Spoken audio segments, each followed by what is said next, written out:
Bom dia, meninos e meninas. É um grande prazer estar falando com vocês, mesmo que distante, né?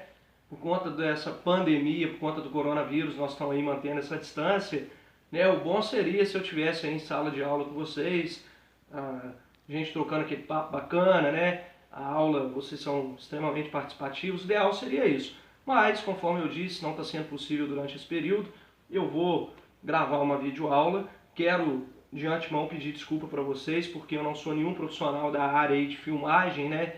Então, estou contando aqui com a boa vontade, com o apoio de sempre da minha filha Ana Laura. Quero agradecê-la desde já, está aí me auxiliando na filmagem. A iluminação não é bacana, a rua faz barulho, às vezes que interfere aqui na nossa gravação, mas eu vou tentar fazer da melhor maneira possível. Hoje nós vamos ver sobre uma temática muito interessante que chama as grandes navegações. As grandes navegações que aconteceram lá no século XV. Os europeus, eles tiveram a necessidade, foi necessário, foi preciso adentrar nos mares, né? Ir além daquele mundo que eles conheciam ali, que era o continente europeu. Então nós vamos ver os porquês, né, os motivos pelos quais as grandes navegações aconteceram, quem foram as pessoas envolvidas, o que eles imaginavam que iriam encontrar nesses mares. Então, quero convidá-los para, a partir de agora, nós fazermos uma viagem lá no século XV, nas grandes navegações. Quero convidar, portanto, a Ana Laura para se aproximar com a câmera aqui, para que nós possamos, portanto, assistir e entender um pouco melhor a respeito das grandes navegações. Então, olha só, primeira coisa que nós temos que ter em mente, o que de fato foram as grandes navegações? As grandes navegações foram grandes empreendimentos marítimos que foram realizados por alguns estados, alguns países europeus durante os séculos XV, XVI e XVII. Portanto, né, empreendimento vai ter aí muito dinheiro envolvido, vão ter pessoas importantes envolvidas, como a Igreja Católica, como, por exemplo, nós vamos ter aí o envolvimento, né, dos reis e das rainhas, dos burgueses que vão patrocinar essas grandes navegações e, claro, os principais, né, atores dessa história, os navegadores. Então, olha só. Quais são os fatores que vão motivar as grandes navegações? Por que as pessoas vão se aventurar? Por que das grandes navegações? Quais eram os motivos, então, que estavam aí por trás das grandes navegações? Primeiro, olha só, busca por novos mercados. Era necessário escoar a produção, era necessário vender aquilo que eles produziam. Só o mercado interno ali não estava sendo suficiente para acumular riqueza, para que eles pudessem, portanto, ali ter uma renda, né, ter dinheiro. E aí eles também estavam em busca de novas rotas comerciais. Era preciso, portanto, conhecer outros caminhos para ter contato com outros povos. Também era necessário novos produtos que pudessem ser comercializados. Isso também era uma necessidade dos navegadores à época, dos europeus. Eles tinham a necessidade de vender outros produtos, dos quais não eram fabricados ali no continente europeu. E também tinha o interesse, né? O ser humano, nós, por si só, nós somos seres humanos curiosos. Era o interesse em descobrir uma nova rota, um novo caminho para as Índias. As Índias, eles tinham algo muito especial, que eram as especiarias. Cravo, gengibre, canela, essenciais não só para dar sabor ali nos alimentos, né, mas para conservar a carne, uma vez que nessa época não existia hoje a facilidade que nós temos das geladeiras, dos freezers. Então, além de dar um sabor, dar tempero para os alimentos, essas especiarias também elas serviam para quê, portanto? Para, conforme eu disse aqui, conservar os alimentos. Por isso que era necessário chegar às Índias e eles precisavam, portanto, de uma rota alternativa. Além disso, eles ainda tinham interesse de conquistar novos territórios, ampliar o domínio. Poderoso era naquele período quem tinha território.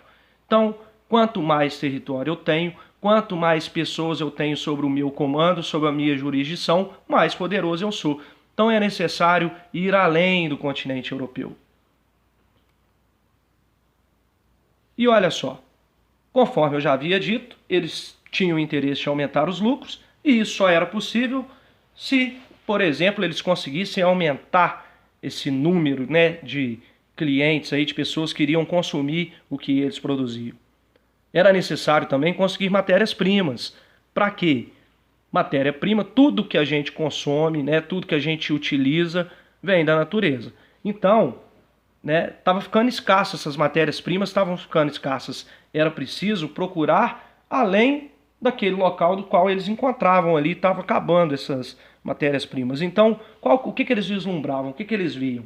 A possibilidade era, portanto, além mar, ou seja, essa possibilidade de encontrar matéria-prima possivelmente estaria além daquele mar do qual eles enxergavam. Olha só, conseguir meios de pagamentos para produtos orientais. Que produtos orientais? As especiarias. As especiarias, portanto, eles pagavam essas especiarias com o ouro, com a prata. O ouro e a prata também vêm da natureza e estavam ficando escassos ali no continente europeu. Era necessário, então, buscar em outro local. Além disso, gente, tinha um objetivo religioso. A Igreja Católica, muito influente, muito poderosa, grande detentora de terras, grande detentora de poder, era necessário, portanto, uma expansão da fé cristã. Era necessário expandir o cristianismo. O cristianismo não podia ficar mais recluso ali no continente europeu. Então, a igreja incentivou. A igreja foi uma das grandes incentivadoras nesse processo de expansão das grandes navegações. E além disso, desses fatores todos os quais eu já mencionei, existia o desejo dos navegadores. É a questão da curiosidade. Eles tinham o desejo de participar de uma grande aventura.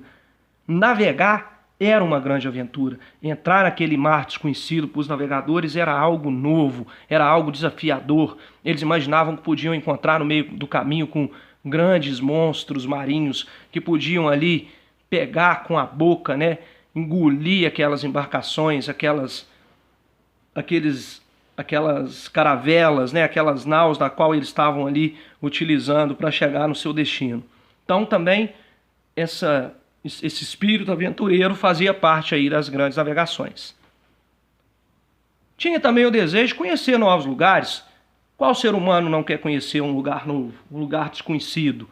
Existiam várias lendas, existia uma ideia que tinha um reino que chamava Reino do Preste João, que lá nesse reino as pessoas não envelheciam.